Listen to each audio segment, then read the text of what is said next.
Hey, what's up all you Tabaholics? This is Paul here, aka Blaster Monger, back with another video. Today is very exciting. We're gonna take a look at the new Worker Swift Blaster, and this was announced some time back. Really excited when they released the initial renders. I thought this blaster looked amazing. No numbers whatsoever on the FPS, the performance, etc. But it looked like a whole new design. So I went ahead and bought one with my own money, airflown it in, and had one game with it. And now I'm ready to give my review. So if you're interested in that, just stay tuned. Right, so this is what you're getting right out of the box, and in view of the time, I am going to test the SU at the same time. So I'm just going to fire off here. Right, out of the box, you're getting a suppressor that looks something like this. Actually looks like a big block of bread.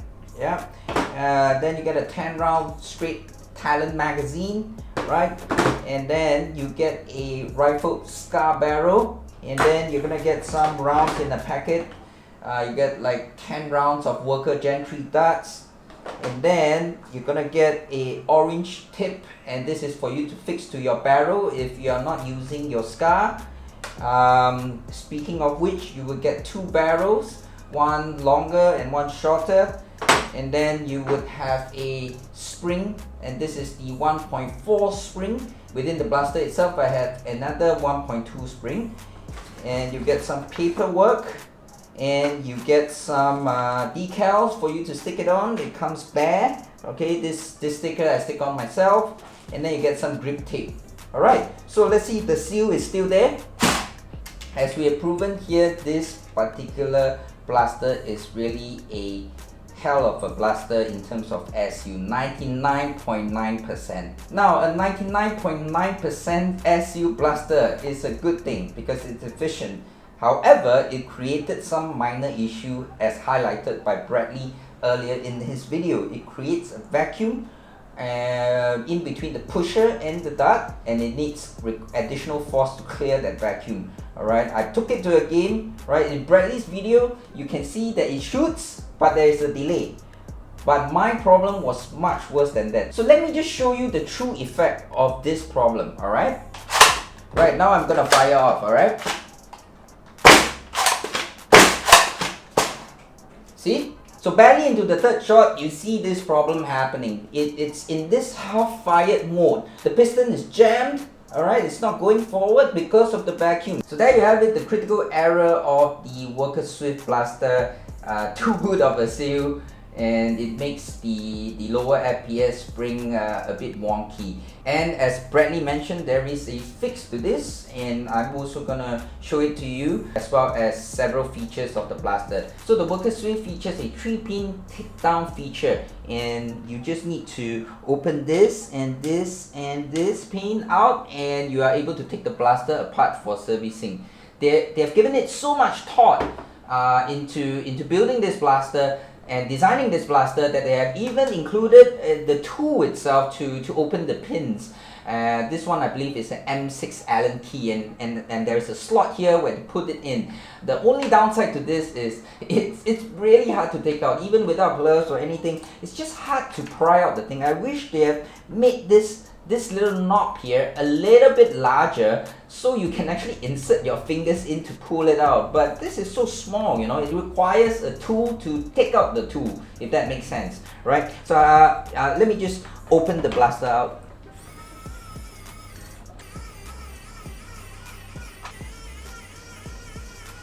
So now that the 3 pins are out, you can just pull the front forward, very smooth. In fact, this is the push rod, and what we need to do is actually cut a slot after the pusher O-ring to let the air escape. You get this kind of slots for the pusher for majority of the blasters, in fact, at the top, and I could never figure out what are those slots for, and now I know what they are for, so that it doesn't create a vacuum between the dart and the pusher. So there you go. Once you're done, the pusher will look something like that with the slots added, and after you're finished, let's put both the front receiver and the back receiver together and head over to the chronograph to see what numbers we're getting. And with that, let's head over to our tame nerfer. His name is Fren, F-R-E-N, and let's see what numbers we're doing. Let's go. Yokozo.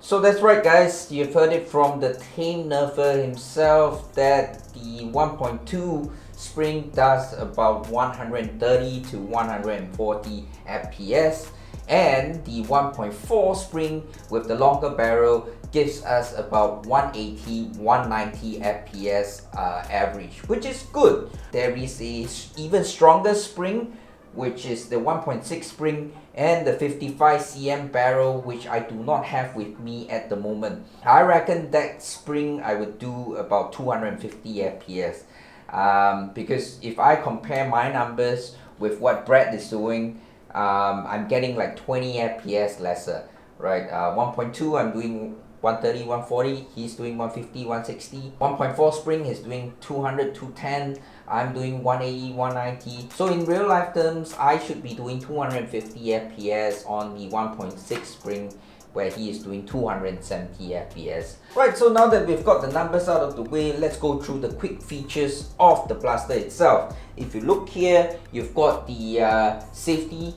and if you press here on the left, it would be safety on. It features a retractable stock where you can have a 3-stage length. This is the longest, and then 2 clicks, 1 click, 0 click.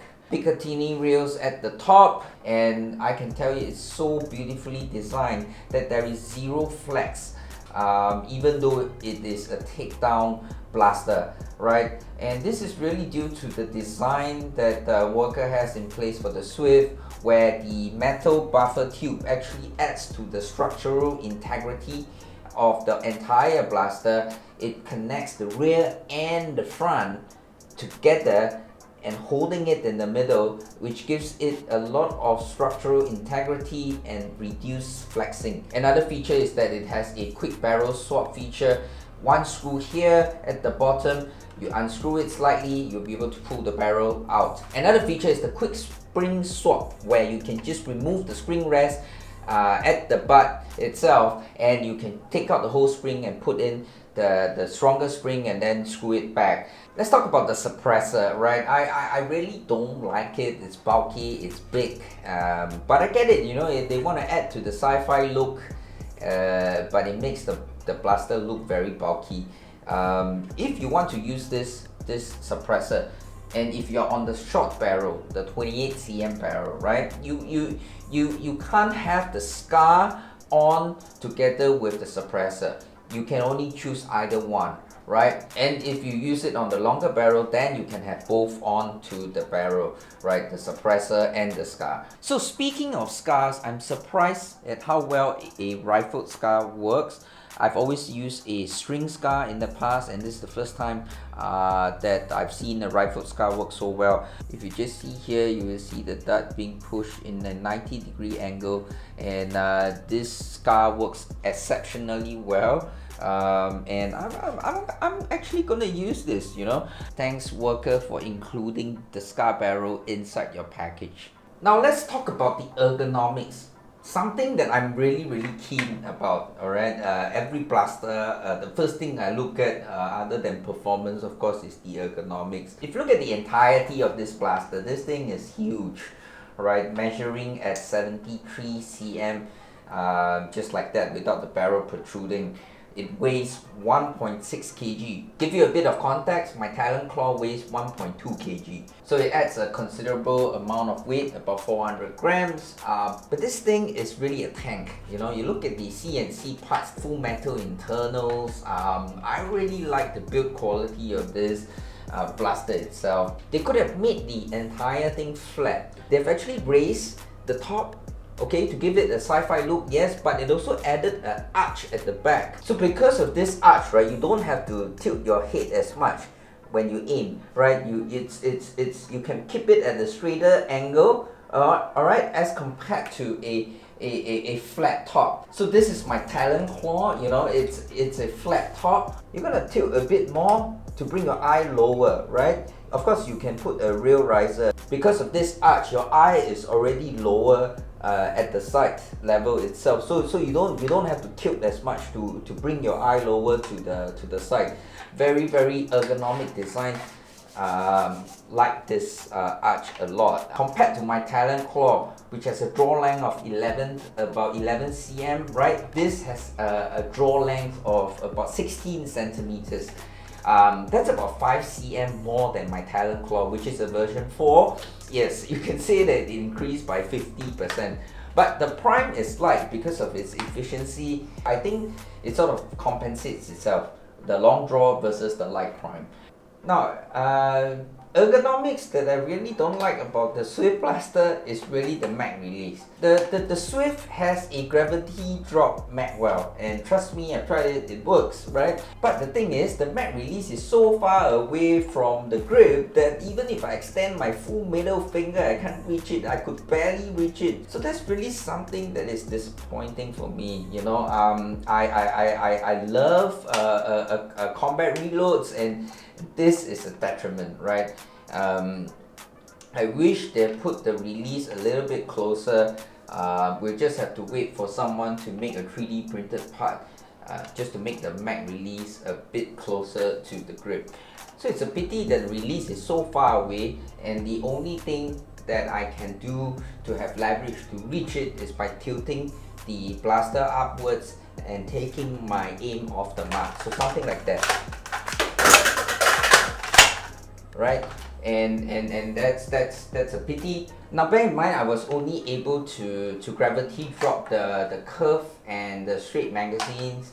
The short magazine that Worker provided, I was not able to gravity drop. It just doesn't drop it. You know, I'm just going to show you here. You know why? It's really because of the Worker branding that is touching the mag well, right? And that's why it's not dropping. And on that note, I actually want to comment on the aesthetics of this blaster. This blaster looks freaking amazing, alright? It looks really nice with the sci-fi look, the arches, the curves. It's not boxy. I love it that they didn't put the decals on, right? It's sort of like they give you a choice whether you want to go with the stock branding, or do you want to create something that is your own and decorate it as you want. So I like it that they actually did put the decals on. It's like I have a choice. I also like it that they have made their branding very subtle, right? It's just a Worker logo here. That's why when they come out with the new magazines, I kind of hate it that they actually put the whole Worker word so big, you know, on the mag body. You know, come on, we know it's a Talon mag, we know it's a Worker magazine. You don't have to put it so big. I love the old straight Talon mags where, you know, it's just a small logo branding here, and you know, that's it, very subtle, classy, instead of something like this. Now, for the purpose of this review, I'm just going to be very critical here because, you know, there is really less things that you can dislike about this blaster. This sling point here, you know, it's a brass insert into the body, and you can actually put a sling mount here and attach a sling to it. Same thing that they have got in front here. So it's a 2-point sling mount, right? I'm a left-hander, right? If you're putting on one side, Worker, why didn't you put it on the other side? Okay, so yeah, it's a left-hander thing. They only put it on one side. I wish they had it on both sides, right? And if you ask me, I think it's sort of weird that they gave the Picatinny on top, but then they left the front blank so that they can put the Sling Mount there. You know, front is empty. You know, it just looks weird, like something is missing. You know, true story. When I played the game last week, I thought I lost the Picatinny rail in front. You know, and that's how awkward it looked. But no harm, no foul. I've worked around it. I've actually attached a sling point here. This is for me, left-handed. I've worked around it. It's fine. I'm just nitpicking here. Now, thanks for being with us so far, and finally we've come to the final section of the video. Should you get this blaster? The Worker Swift is actually one of the most value for money out of the box blaster I can say in the market right now. For $100 you're getting a full seal, 99.9%, right? You're getting full metal internals, you're getting a strong shell. They give you 2 barrels, 2 springs, they give you a scar barrel, they give you a magazine, and furthermore it's so beautifully designed and they give you so many features. It's like Worker had a spy in the Facebook groups and the Reddit threads, you know, listening to what people want. You know, Nervous are changing their barrels and spring, let's make it easier for them. Okay, people are upgrading to metal internals, you know, let's give it to them out of the box. People are playing various levels of FPS games, let's give them the option to do it in one single blaster. And that's why it's value for money, guys.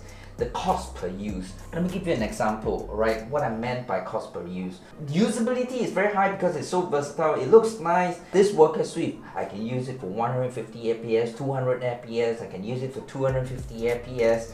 The cost per use for me is very low on the Worker Swift. So if I spend $100 on this blaster, I'm going to use 10 times. My cost per use is $10. It's pretty cheap in terms of cost per use. So I would say just buy it, you know. However, that being said, guys, final word, I think that you shouldn't buy this blaster for FPS 150 games. I think even with the fix, right, I'm doing 130 FPS on the 1.2 spring, and it still gives me the occasional iffy jams because of the vacuum issue, because it's too good of a seal. It just creates a lot of reliability issues when you're using the 1.2 spring. And what I recommend is, if you are new, find something for FPS 150 games and then buy the Worker Swift for FPS 200 and FPS 250 games with the 1.4 and 1.6 spring. Do not use the 1.2 spring because it really has its issues there. Other than that, I really love this thing. With that, we're gonna end off the video. Thanks for staying with me all this while. I know I had a lot to say, but if you like this video and this video helped you, leave a thumbs up down below. This is Paul here, aka Blaster Monger, signing off. I'll see you in the next Blaster review. Ciao.